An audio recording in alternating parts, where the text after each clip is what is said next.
विवेकानंदांचं एक स्लोगन आहे, arise, awake and stop not till the goal is reach.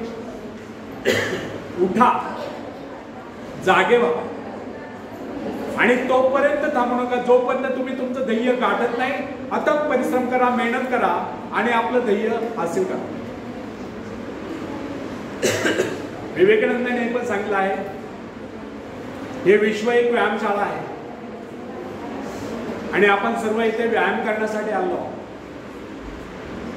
त्यांचे सांगण्याचा उद्देश हा नाही की आपण सर्वांना मल्ल व्हायचं. त्यांच्या सांगण्याचा व्यापक अर्थ असा आहे, आपल्याला शारीरिक, मानसिक आणि बौद्धिकदृष्ट्या सक्षम व्हायचं आहे.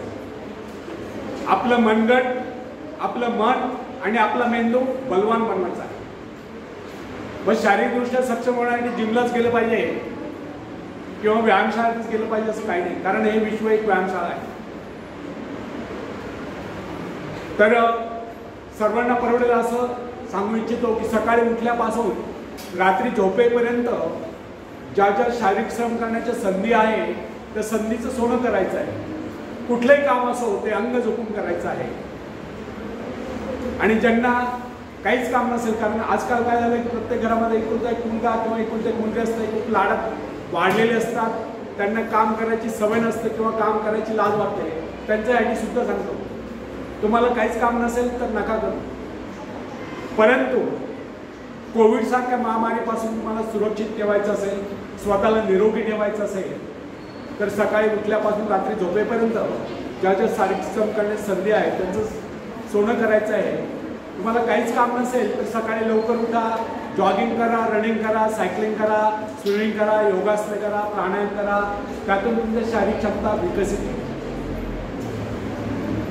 दुसरी गोष्ट, मानसिकदृष्ट्या सक्षम होण्यासाठी म्हणजे आपलं मन गंभीर करण्यासाठी आपल्या मनावरती, आपल्या इंद्रियांवरती आणि सर्वात महत्त्वाचं आपल्या विकारांवरती ताबा असला पाहिजे. विकार कोणते थोडक्यात सांगतो, काम, कामना, इच्छा, क्रोध, लोभ, मोह, मत्सर, द्वेष, आळस, नैराश्य, उदासी यांना मनातून हद्दपार करा. नेहमी आनंदी राहा, उत्साही राहा, कार्यतत्पर राहा, स्वतःला चांगल्या कामामध्ये व्यस्त ठेवा, चांगले विचार आत्मसात करा, त्या विचारांना कृतीत आणा, आचरणात आणा, त्यातून तुमचा भविष्यकाळ उज्ज्वल होईल. एक गोष्ट लक्षात ठेवा, ईश्वराने आपल्या सर्वांना उदंड आयुष्य दिलेलं आहे, परंतु या संपूर्ण आयुष्यातला फक्त एकच क्षण आपल्या हातात आहे. कोणतं सांगता येईल? एकच क्षण आपल्या हातात आहे. गेला तो भूतकाळ इतिहास जमा झाला, येणारा भविष्यकाळ आपल्याला माहिती नाही. मग हा वर्तमानातला प्रत्येक क्षण तुम्ही कसा जगतात, कसा विचार करतात, त्या विचाराला कसं कृतीत आणतात, आचरणात आणतात, त्यावर तुमचा भविष्यकाळ अवलंबून आहे. म्हणून सांगणं एवढंच आहे की नेहमी चांगले विचार आत्मसात करा आणि त्या विचारांना कृतीत आणा, आचरणात आणा. कारण कृती विना विचार वांजोटे असतात. फक्त विचार करत नाही बसायचं, त्या विचारांना कृतीत आणायचं. तर नेहमी चांगले विचार आत्मसात करा आणि त्यांना कृतीत आणा. तिसरी गोष्ट, बौद्धिकदृष्ट्या सक्षम होण्यासाठीच आपण बालपणापासून सर्व शिक्षण घेत आहोत. मग हे शिक्षण घेत असताना आखरी बेंच, बेटा इकडे लक्ष द्या, इकडे लक्ष द्या. मग हे शिक्षण घेत असताना विवेकानंदांनी सांगितल्याप्रमाणे आपल्या मनामध्ये एका वेळेस एकच विचार चालू असला पाहिजे. आपल्या सर्वांना या ठिकाणी व्याख्यानासाठी बोलवलेले, बरोबर? मग आपला उद्देश काय आहे? या कामावरती कॉन्सन्ट्रेट होणं गरजेचं आहे, इकडे लक्ष देणं गरजेचं आहे. ते गप्पा मारताय तर एक गोष्ट लक्षात ठेवा, ज्यांना ज्ञान मिळवायचं आहे त्यांच्यासाठी सांगतो, ज्यांना टाइमपास करायचं त्यांना करू द्या, परंतु ज्यांना ज्ञान मिळवायचं आहे त्यांच्यासाठी सांगतो की विवेकानंदांनी सांगितल्याप्रमाणे ज्यावेळेस वर्गात तुमचं लेक्चर चालू असेल किंवा शिक्षक शिकवत असतील त्यावेळेस आपलं पूर्ण लक्ष शिक्षक काय शिकवतायत त्याकडे असलं पाहिजे, ते समजून घेणं महत्त्वाचं आहे. त्यावेळेस आपल्या मनामध्ये इतर विचार येता कामा नाही. नंतर शिक्षक इकडे शिकवतायत आणि तुमच्या मनात विचार चालले आहे की आईने डब्बा काय दिला असेल आणि दुपारी आता जेवणामध्ये काय खायचं किंवा मैत्रिणीशी गप्पा मारत असाल तर तुम्ही जीवनात यशस्वी होऊ शकत नाही.